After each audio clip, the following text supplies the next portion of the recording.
Hello and Happy New Year! Welcome back to the Job Hunter podcast, a show where we explore some of the UK's most interesting jobs. That's not to say that sometimes we don't go a little further afield as we are today. On this week's episode, we are sampling another piece of Americana that many Brits are not aware they can get involved in. Have you ever contemplated being able to live, work and travel around some of the US's most picturesque regions while also creating lifelong friendships? If this has piqued your interest, well, sit back, relax, and let's get on with the show.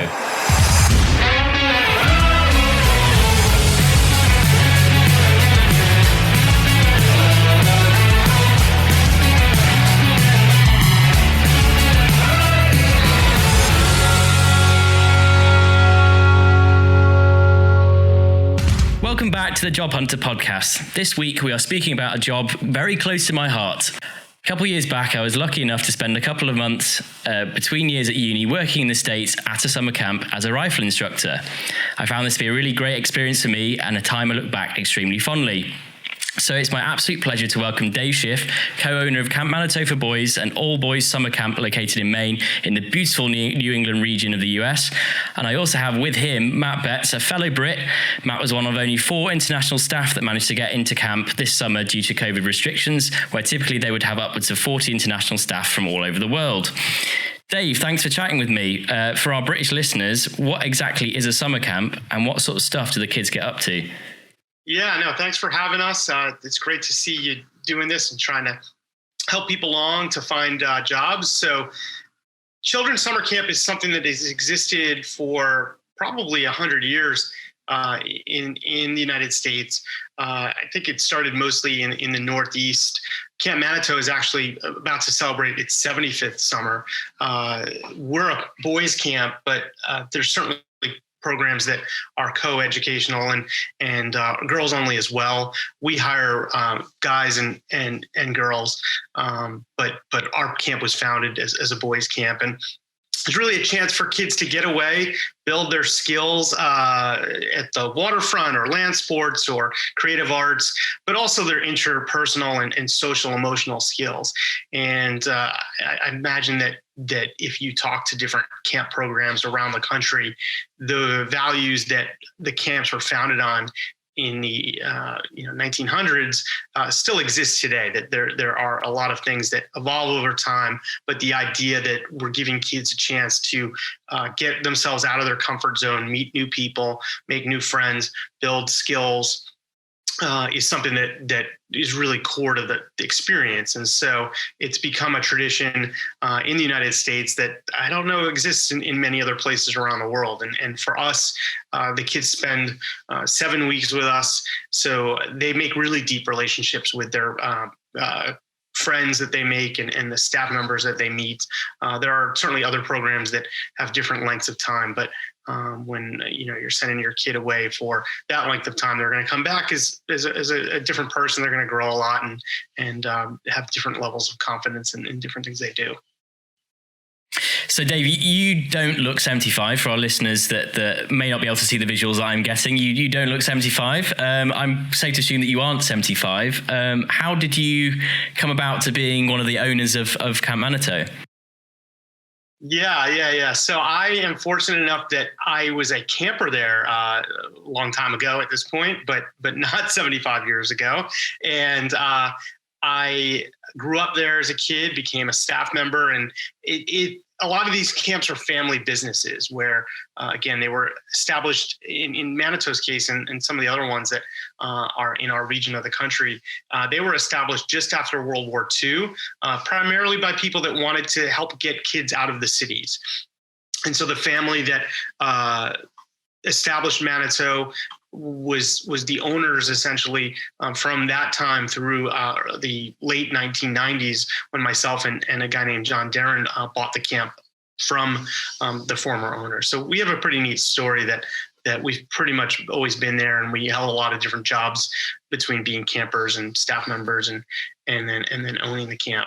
But I think you'll find that camps across the country are either small businesses like ourselves that are owned by the operators, or they're programs that are organized by organizations, maybe religious organizations or not-for-profit type situations where people want to give back to the local community. So Matt, I'm assuming that before you went to camp, you didn't really know anything about summer camps. What were your expectations before you went out, and obviously did the experience live up to the expectation? Yeah, so as a Brit, I really had no idea, and I didn't know what I was expecting. I was working in an office job, and I was like, well, I want to try something different. I've heard good things about these American summer camps, so I was sort of expecting to be more of like a childcare role and to be like a little bit more educational. But like looking at it, it's way more about making sure these kids are getting things that they wouldn't get at school, and that they wouldn't talk to their parents about, and they can talk to us and like be themselves. So that was really nice to sort of watch these kids grow up and come out of their shells and become who they're going to be. And it's a great environment for staff and the kids to sort of, like, I wouldn't say relax, but have fun and, complement each other's skills and get to know each other. And you will definitely make lifelong friends from camp, which is amazing.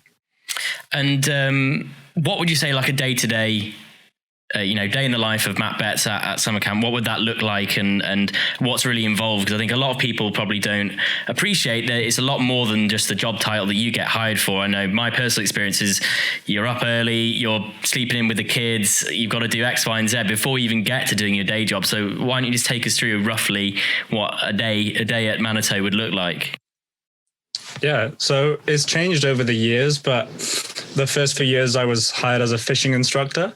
So I was like, awesome, it's going to be super chill. I'm going to be fishing and that's going to be great. But as you said, it's a lot more hands-on, and then we'll get up early in the morning, make sure all the kids get out of bed, which can sometimes be the hardest part of the day. Go and get food, go and get breakfast. And then we have 2 or 3 hours of instructional. So for me, that would have been fishing.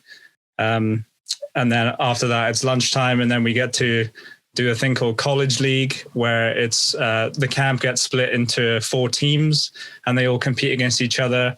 And it's really hype, and the kids love it. The staff love it. And then after that, we'll have dinner and then head to evening activity, which can be a range of things, to theater productions or softball under the lights. There's so many amazing things that these kids get to do. And then another hard part of the day is getting the kids to bed. So, but in between the sandwich of bedtime and wake up is a really full on day, and you will definitely feel tired at the end of it.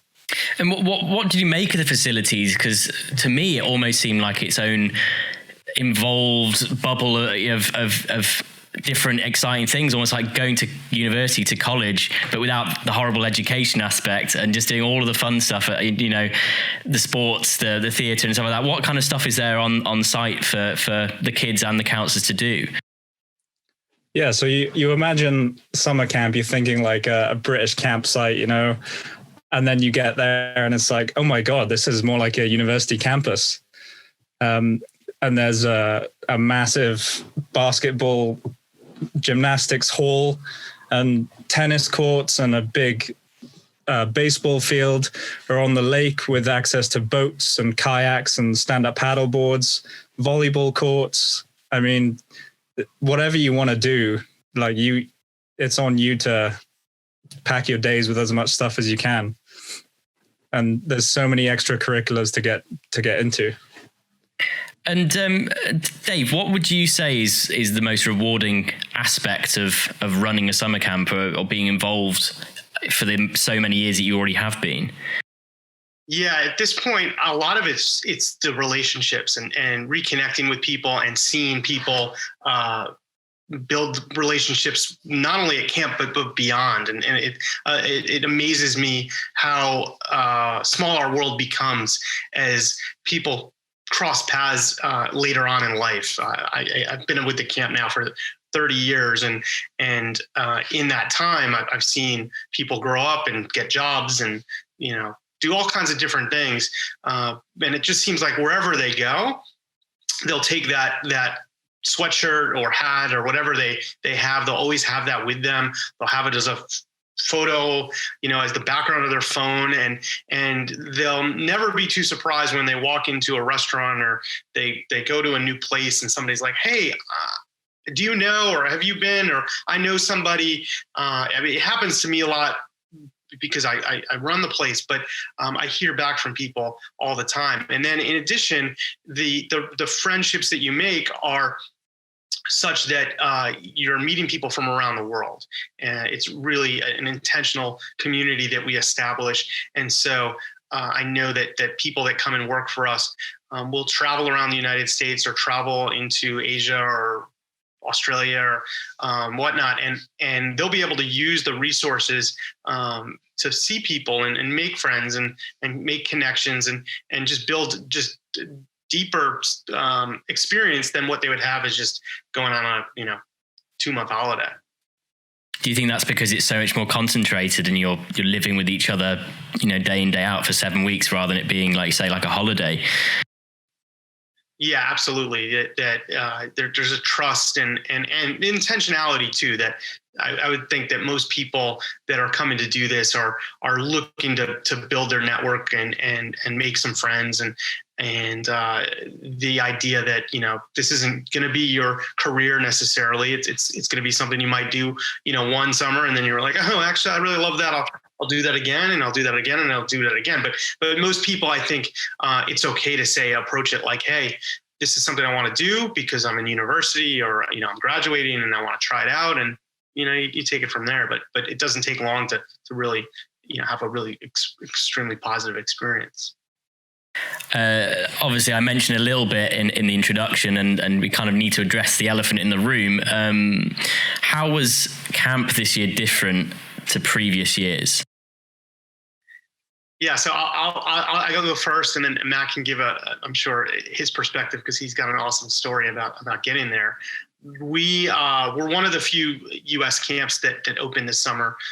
We have a terrific team of people and doctors who helped us stay the course and build a situation where we were completely quarantined.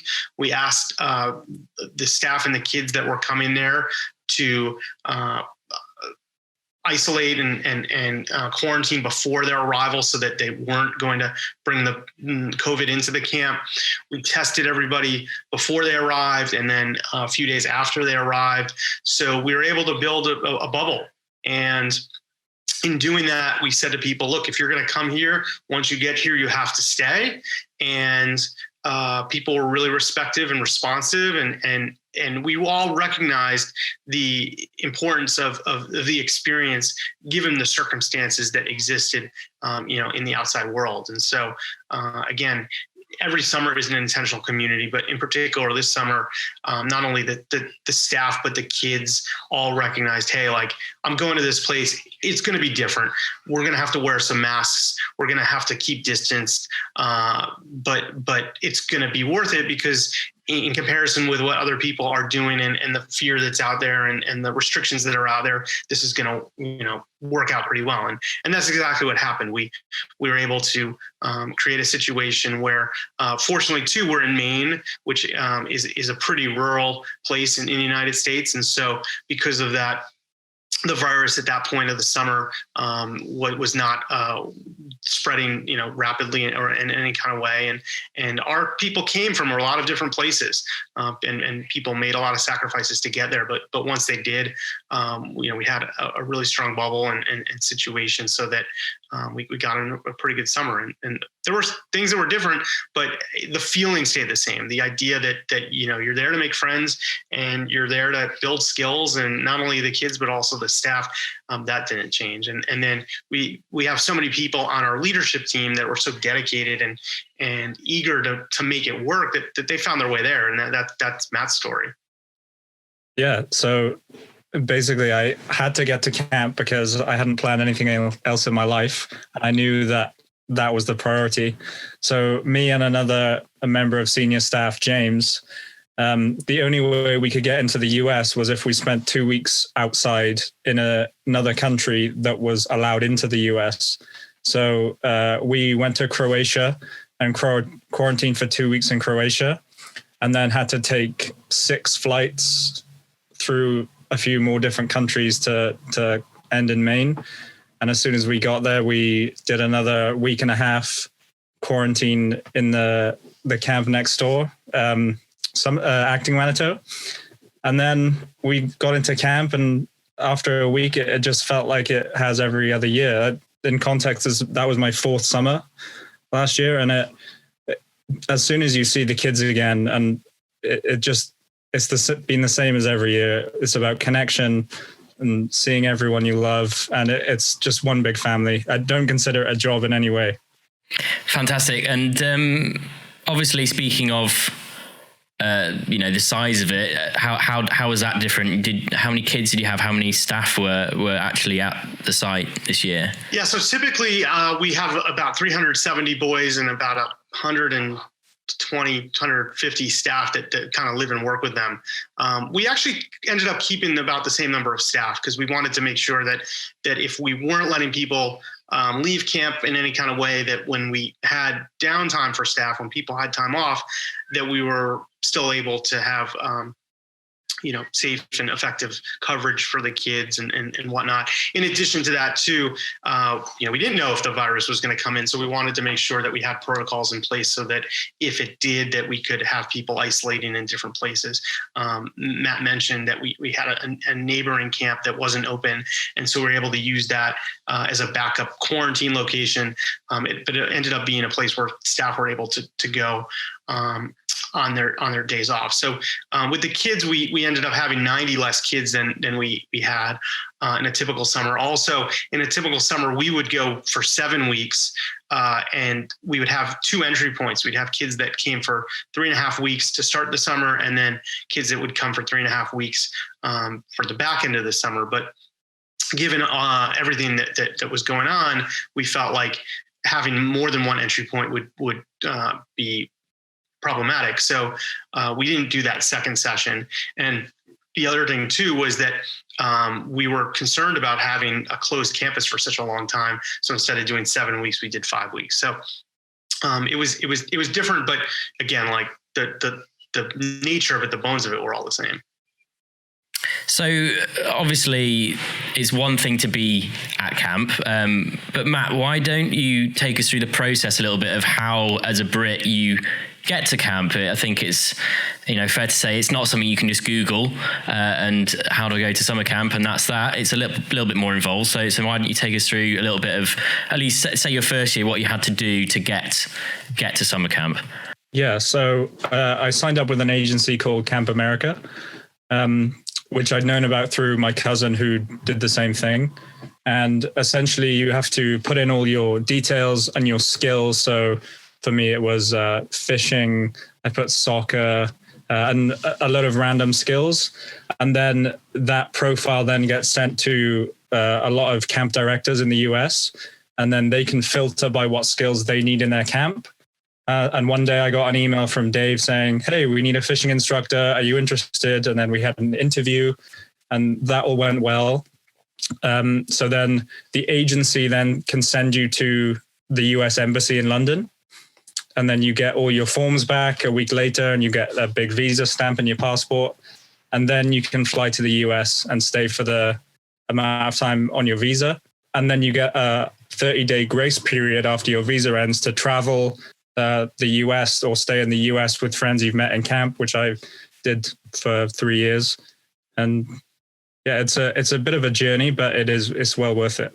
So that's the model answer. I think my experiences was very different. I think as I remember it, Dave, you hired me about 5 days before summer camp started because you were desperate for people. So there is hope if you are worried that you might not find somewhere. I think they've got something like a 90% placement rate with Camp America, but yeah, just email people, do a little video, describe yourself, and yeah, maybe you'll be lucky and get to work at Manitou. But I always appreciate that, Dave, that you picked me up at a very low point, and it was getting towards the middle of April, and I didn't have a job, and then you found me. Yeah, no, I'm hiring people all year long, and there's never a bad time to apply for this type of job, because it's something where, different people have different skills, and we're the type of industry where it can work out pretty quickly. And apart from obviously the getting there and whatever, why do you think that our listeners, especially our British listeners, should consider working as a counselor and coming to the US to do summer camp? I think it's just a very rewarding experience, and it's unlike anything we have in the UK. Sure, if you want to work with kids, you can go into the more teaching route, but that requires all the qualifications and that kind of thing. But it's an extremely different environment, and you will grow as a person. My first year at camp, I was 24 years old, and there was first year counselors who were 18, 19, 20. And we all felt like we were the same age. Well, to me, I'm sure they wouldn't say that, but to me, I just felt like we're all growing together in the role. And my leadership skills and communication just went through the roof. And you have to manage these kids, and it's just a great experience. And I've never had anything like that in the UK. Yeah, I would just add that I think a lot of times the reputation of it is, oh, you're going on like, a holiday that has some responsibility. But if you approach it as a growth opportunity where you really are going to have all those skills that Matt just mentioned, but you're going to work in collaborative situations almost all the time, whether it's in a cabin environment or,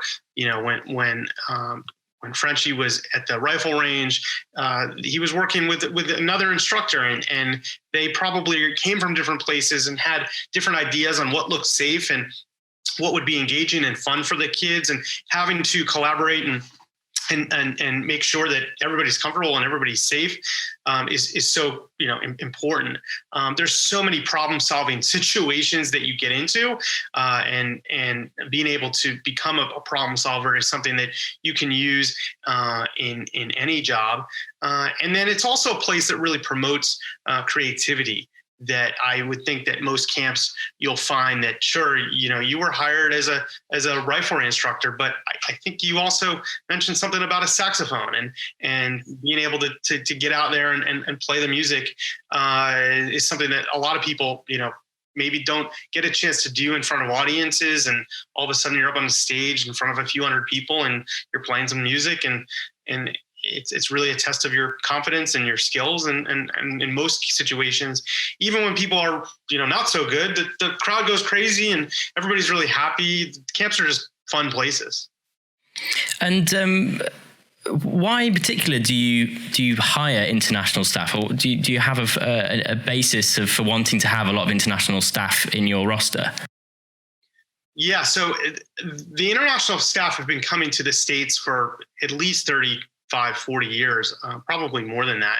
And so I imagine that the trajectory of that purpose has grown over time. But from a Manitou perspective, we have a really diverse group of people for our camper population. They come from all different parts of the country and internationally as well. And so to be able to give people a chance to meet people from around the world is something that we really take a lot of pride in.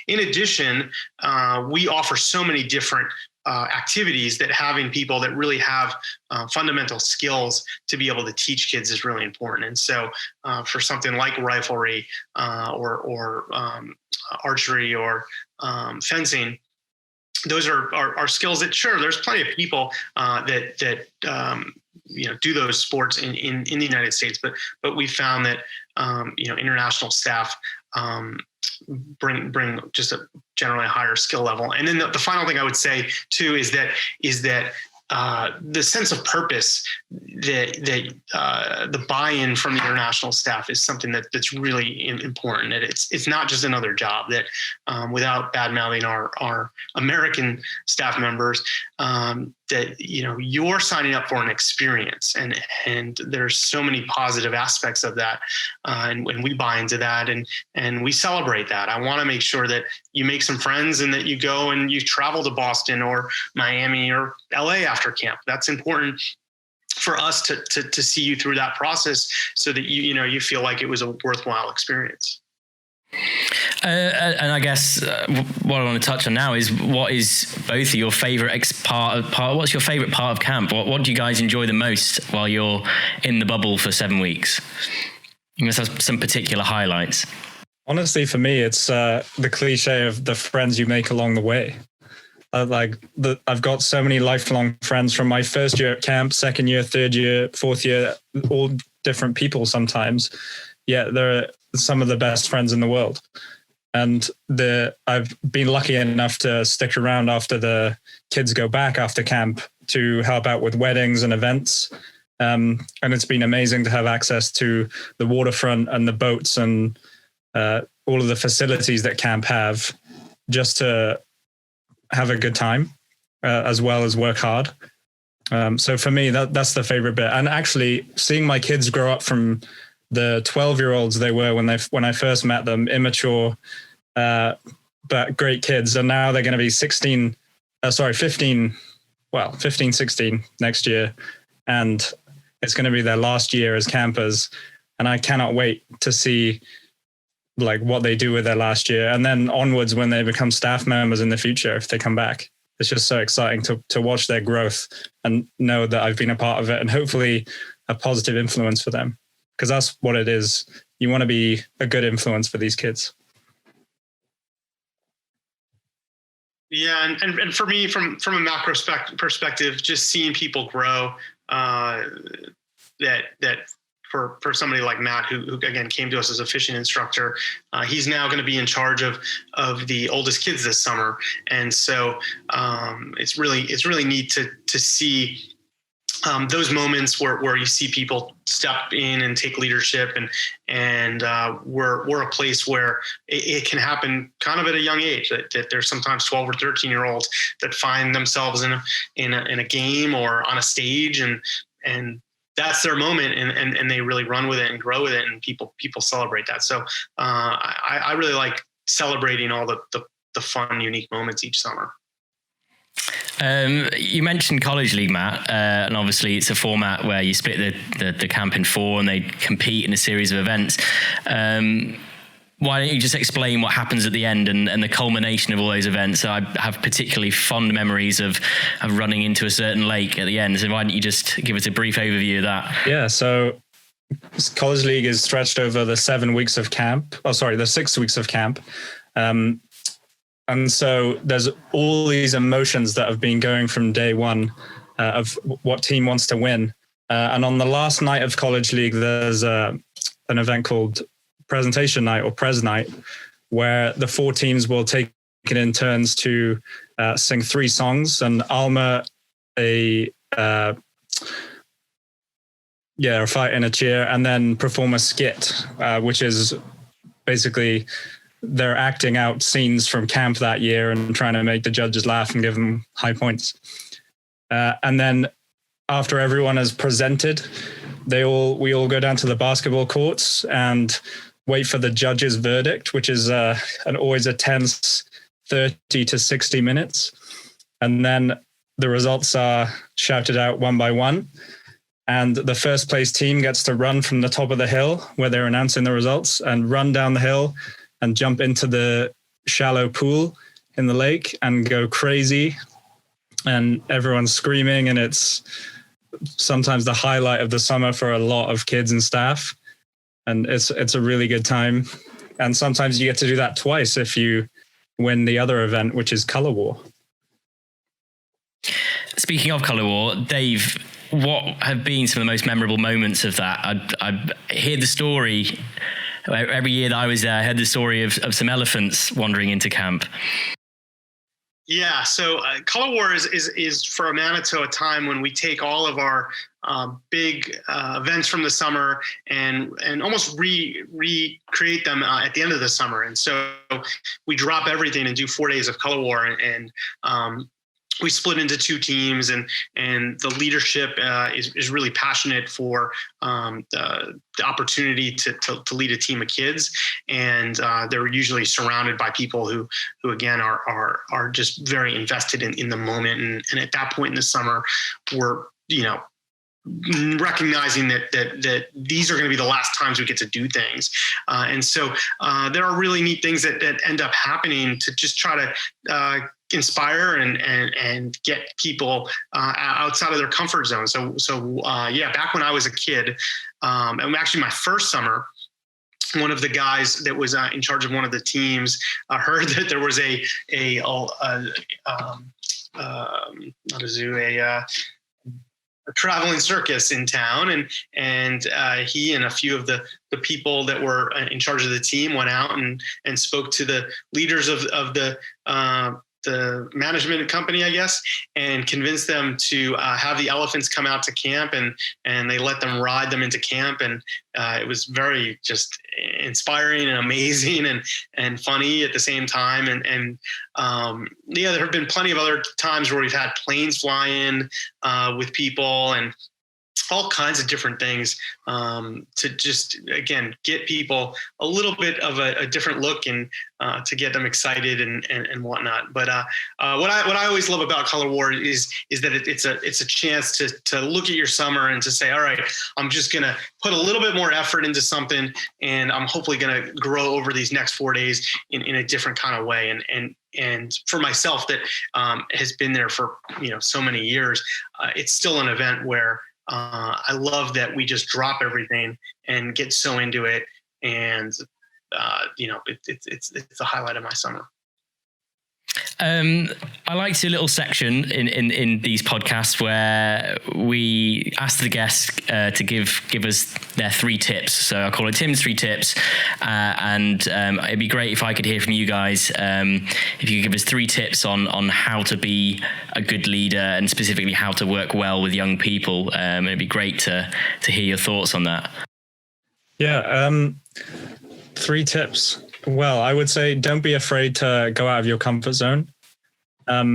These kids, a lot of the time, they don't need like an authority over them. They just want a friend or a big brother, and someone to have fun with. So don't be afraid to be a little silly sometimes, and make sure you're having a good time as well. It is about the kids' experience, but also you need to enjoy yourself too. So as long as you're not beating anyone up, then you're good to go. Tip number 2, it's a tricky one because they all kind of come under the let yourself loose category.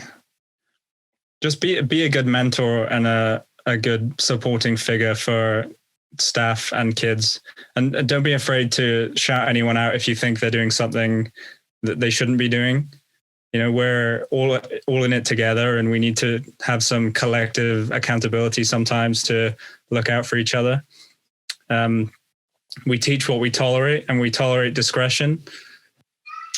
Yeah. All right. So my 3 tips would be to one, try new things, and recognize that you don't have to be good at anything that you try or whatnot. And that might even be new food, that nobody's judging you, and that you're in this new place, and be open to new experiences, because we all recognize that's why you've come there.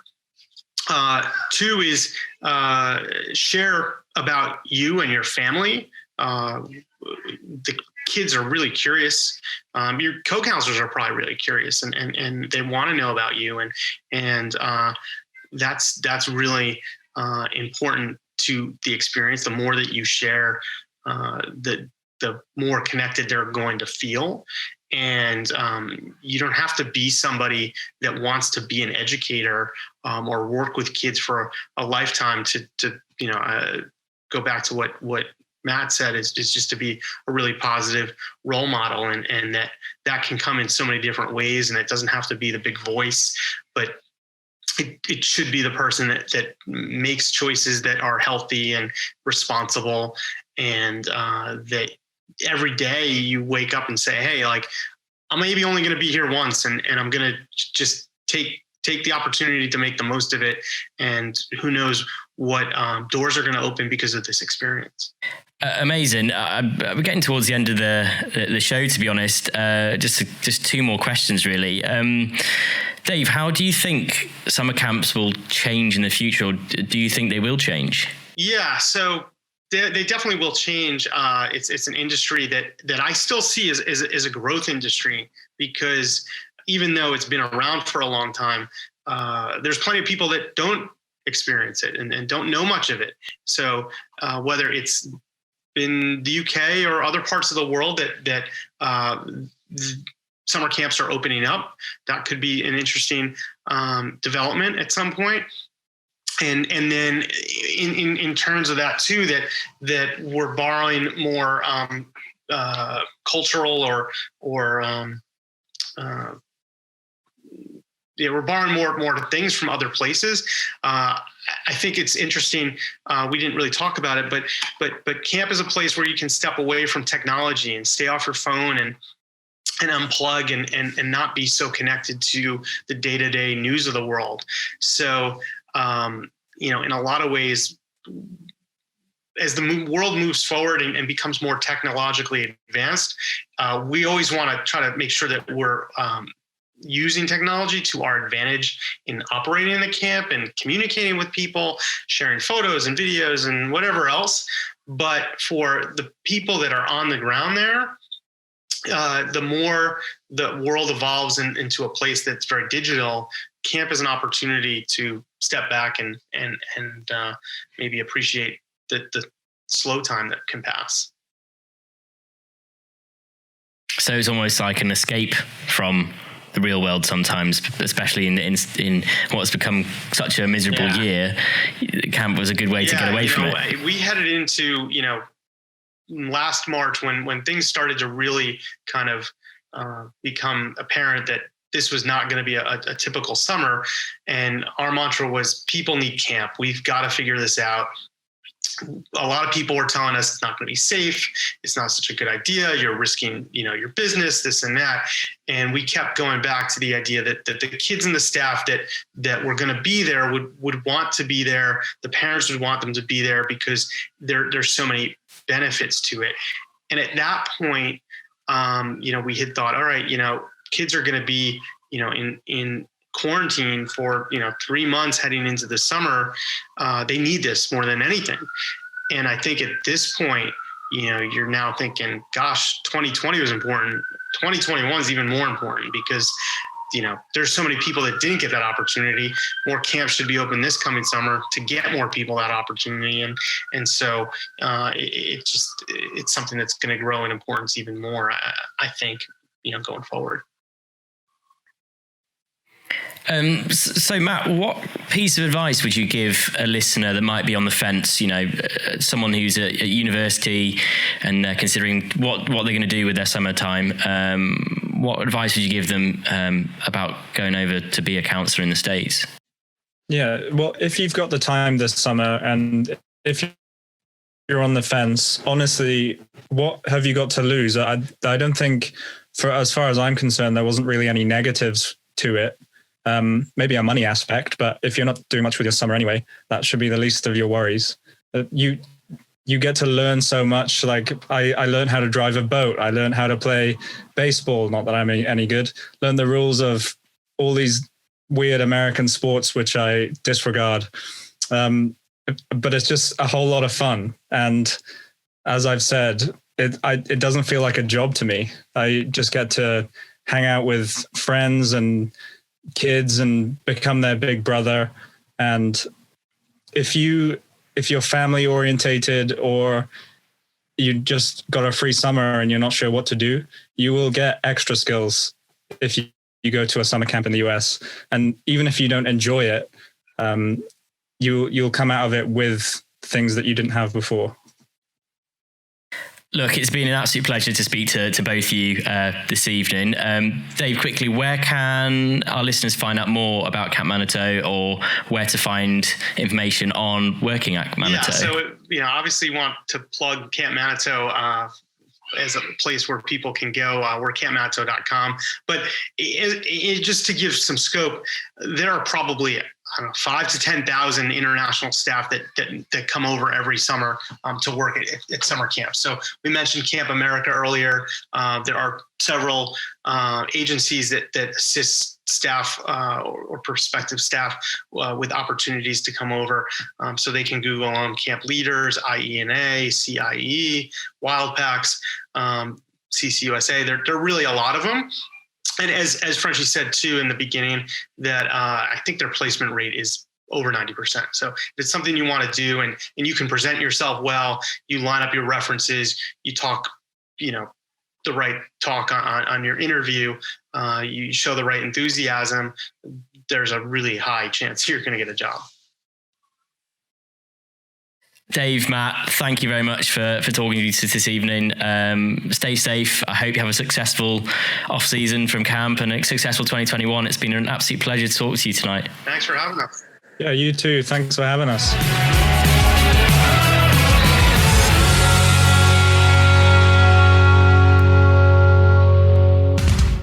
I could have chatted to Dave and Matt for hours, reminiscing about my time at summer camp. As you may have picked up, it is so much more than the cheesy stereotypes you may have seen on film or TV. If you are interested in becoming a camp counsellor, search for Camp America online.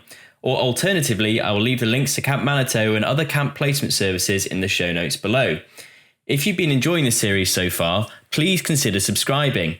I really want 2021 to be a big year for the show and for all of you. So by subscribing, you can help raise the profile of the show and attract more new and interesting guests. Are you following us on social media yet? If not, you can find us at Job Hunter Pod on Facebook, Twitter and Instagram. Dave and Matt will be available on our Job Hunter Podcast support Facebook group after the show to answer any of your questions. Got any success stories? Well, we want to hear from you. Message us, tweet us or drop us an email at jobhunterpodcast@gmail.com. Thanks very much for listening to this first episode of 2021. Hopefully there's a whole lot more of the show to come. As always, I've been Tim French, and I'll see you next time on the Job Hunter Podcast.